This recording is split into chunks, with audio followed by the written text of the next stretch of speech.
After winning the French Open Grand Slam in mixed doubles and reaching the finals in the singles event at Roland Garros and Wimbledon, Andrea Jaeger took on a different occupation. Andrea Jaeger was only a 14-year-old when she turned professional and started to make a name for herself in the tennis world.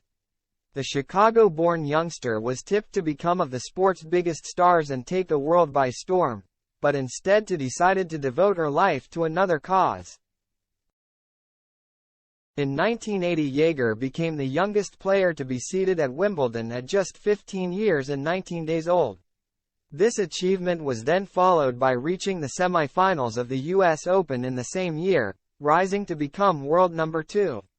A first Grand Slam win in the doubles at the French Open came next, followed by a Wimbledon final against Martina Navratilova in 1983.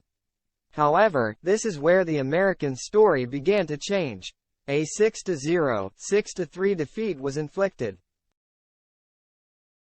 But it has since been claimed by Jaeger that she intentionally lost the Wimbledon match. The reason was made when Jaeger shockingly revealed she took a few beatings off her father, and on one occasion she decided to run away after refusing to tell stories about what she had heard in the locker room. Running next door, she was greeted by Navratilova's trainer, Nancy Lieberman. Following a look from Navratilova after disrupting the tennis icon's pre-match preparation, Jaeger decided to throw in the towel. "I went on court in complete peace, knowing that giving the match away was the right thing to do," she said. "I had to look myself in the mirror for the rest of my life. It meant more to Martina anyway. During the match I missed balls on purpose.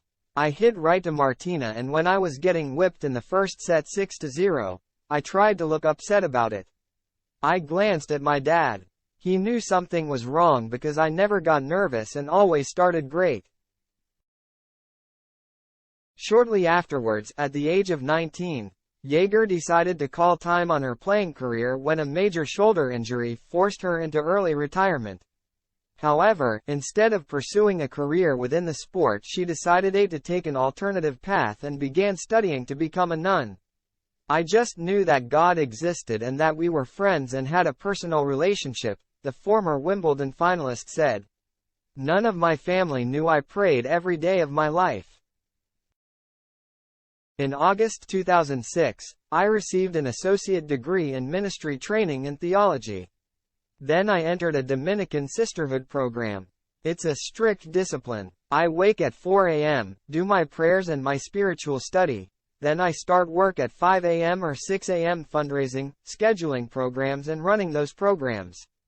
We have something happening for children somewhere in the world every day.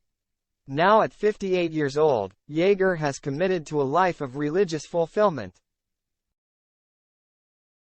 which has included the odd embarrassing wardrobe malfunction. She explained, "How often I wear the nun's habit depends on what I am doing. I have 3 of them. They get dirty pretty fast. I keep getting the robes stuck in buses and escalators. Once I jumped in a cab and left half of it outside the door. The first week I wore it, at a huge global conference in New York City. A bird went to the bathroom on me. I thought that was God's way of saying, maybe it's okay to be a little muddy on the edges. You're the one who used to dive for balls on the tennis court. I believe I'll always be a sister. I have a joy and love of life, and it's easier to express that in this field."